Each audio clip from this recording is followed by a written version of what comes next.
اصل تو یہ ہے کہ جب کسی کو ایسی لت پڑ جائے نا, کسی شیخ سے, بزرگ سے باقاعدہ اصلاحی تعلق قائم کرے, ان کو لکھ کے دے, ان کی خانقاہ میں جا کے بیٹھے, اللہ اللہ سنے, تو آہستہ آہستہ انشاءاللہ گناہوں کی نفرت دل میں پیدا ہو جائے گی. لیکن جیسے جو جنرل فزیشین ہوتے ہیں نا, وہ کچھ بیماریوں کی ایک عمومی دوا تو دیتے ہی ہیں, بھائی سر میں درد ہو تو پیناڈول تو سبھی کھا سکتے ہیں, کہتے ہیں نا, باقی آپ جا کے ڈاکٹر کو چیک کرا دیں یہ درد ہو کیوں رہا ہے. تو جو روحانی علاج, یہ والے نہیں ٹوپی ڈرامے والے روحانی کی بات کر رہا ہوں, جو بزرگان دین ہوتے ہیں, جو اللہ اللہ لوگوں کو سکھاتے ہیں, اصل تو ان کے پاس ان چیزوں کا علاج ہوتا ہے, ان کے پاس سینکڑوں اس قسم کے مریض آ چکے ہوتے ہیں. لیکن ایک جنرل فزیشین جو ہوتا ہے وہ ایک نسخہ ویسے ہی بتاتا ہے. تو علماء اس کے لیے ایک نسخہ بتاتے ہیں کہ دیکھو, جب کسی گناہ کی لت پڑ جائے, خاص طور پر یہ فحش فلموں کی آج کل بہت سارے لوگوں کو لت پڑ چکی ہے, یہ پہلا تو یہ عزم کرنا ہے, یہ چھوڑنا ہے, کیونکہ یہ عادت لے کے قبر میں چلے گئے نا تو قبر میں خیر نہیں ہے, یاد رکھو, قبر میں خیر نہیں ہے, بہت بڑا عذاب ہے, بہت بڑا عذاب ہے. یہ بہت بڑی بے حیائی ہے, یہ چھوٹی بے حیائی نہیں ہے, بہت بڑی بے حیائی ہے. تو اس سے دنیا کا بھی نقصان ہے. وہ دنیا کے کیا نقصانات ہیں وہ ابھی میں چھیڑوں گا تو بات لمبی ہو جائے گی. یہ انسان کی باڈی کو بھی خراب کرتی ہے یہ بیماری, اور آخرت تو برباد ہوتی ہے, گھریلو نظام خراب ہوتا ہے, میاں بیوی کے تعلقات کے لیے یہ آگ زہر ہے, زہر, بچوں پہ برا اثر. یعنی ایک ایسی گندی چیز ہے کہ جس کے گندے ہونے میں کوئی بھی عقل والا اختلاف نہیں کرے گا. سکون زندگی کا برباد کرتی ہے یہ چیزیں انسان کی. تو اب آپ نے عزم کرنا ہے کہ چھوڑنا تو ہے. اگر کسی نوجوان سے نہیں چھوٹ رہا نا تو وہ کہے بھائی چھوڑنا تو تیرے باپ کو بھی پڑے گا. باپ سے مراد وہ خود ہی ہو, سمجھ رہے ہیں؟ جب ہم کہتے ہیں نا دھمکی میں تیرے باپ کو بھی یہ کام کرنا پڑے گا, تو اسی سٹائل میں بات کرے جس سٹائل میں اپنے دوستوں سے بات کرتا ہے.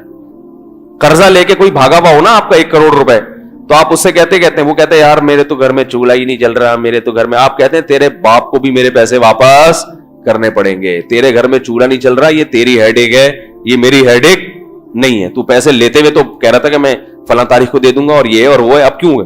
تو بہانے سنتے ہو اس کے, تو یہی تانا دیتے ہیں بھائی چولہا جل رہا ہے نہیں جل رہا, تیرے بچے کی ٹانگ ٹوٹ گئی, تیری بیوی کے پیٹ میں درد ہے, تیری ساس بستر سے گر گئی, یہ سارے تیری ہیڈ ایک ہیں, میرے پیسے مجھے ہر قیمت پہ چاہیے. تو آپ نے اپنے نفس کو خطاب کر کے کہنا ہے کہ یہ برائی چھوڑنی تو تیرے باپ کو. اب نفس کہے گا مجھ سے نہیں چھوٹ رہی, دیکھو میں تو حج بھی کر کے آ گیا, میں تو عمرہ بھی کر کے آ گیا, میں تو اتنی توبہ کر چکا ہوں, پھر بھی یار کیا کروں. تو کہنا بھائی چھوڑنا تو ہے, اس برائی کو قبر میں لے کے نہیں جانا, چھوڑنا تو ہے, اس پہ تو کوئی دو رائے ہو نہیں. اب کیسے چھوڑنا یہ مسئلہ ہے. تو چھوڑنے کا طریقہ علماء یہ بیان کرتے ہیں کہ جس گناہ کی لت پڑ جائے نا, سب سے پہلے اپنے لیے کوئی سزا متعین کرو کہ یہ گناہ اب میرے لیے سستا نہیں رہے گا, مجھے اس کی کچھ قیمت چکانی پڑے گی, مجھے اس کی کچھ قیمت چکانی پڑے گی. قیمت ایسی ہو کہ نہ اتنی سخت قیمت ہو کہ وہ گناہ سے بچنے سے بھی زیادہ مشکل ہو. کہ آدمی کہے, جیسے ایک آدمی کو کوئی برائی نہیں چھوٹ رہی, وہ کہہ رہا ہے میں 1 سال کے روزے رکھوں گا. اب جس سے وہ برائی نہیں چھوٹ رہی وہ 1 سال کے روزے کہاں رکھے گا؟ اتنا کانفیڈنس ہوتا ہے بھائی تو برائی نہ چھوڑ, اتنا نیک ہوتا تو برائی نہیں چھوڑ دیتا. وہ ایک صاحب کو چوری کی عادت پڑ گئی, میرے پاس آئے, میں نے کہا یار جب بھی چوری ہونا اتنے روزے رکھا کرو. تو وہ کہنے میں 1 مہینے کے رکھوں گا. میں نے کہا 1 مہینے کے تو افورڈ نہیں کر سکتا, اتنا نیک ہوتا تو چوری کیوں کرتا بھائی, اتنا نیک ہوتا تو چوری کیوں کرتا. تو یہ بھی کسی ماہر سے, اس لیے کسی اللہ والے سے تعلق رکھا جاتا ہے کہ وہ آپ کے لیے کوئی سزا خود تجویز کریں آپ کی مالی حیثیت کو دیکھ کر. تو علماء کہتے ہیں 2 قسم کی سزائیں. ایک جرمانہ, اگر مجھ سے یہ گناہ ہوا تو اتنے پیسے اللہ کی راہ میں صدقہ کروں گا. وہ پیسے اتنے زیادہ بھی نہ ہو کہ بہت زیادہ چپت لگ جائے, اتنے تھوڑے بھی نہ ہو کہ ہلکی سی خارش ہو بس. جیسے بعض دفعہ کوئی تھپڑ مارتا ہے تو انسان کو سمجھ میں نہیں آ رہا تو اس نے مجھے پیار کیا ہے, گال پہ ہاتھ پھیرا ہے یا چماٹا مارا ہے, اتنی ہلکی بھی نہ ہو کہ آدمی کے کرتے رہو اور یہ صدقہ کرتے رہنا.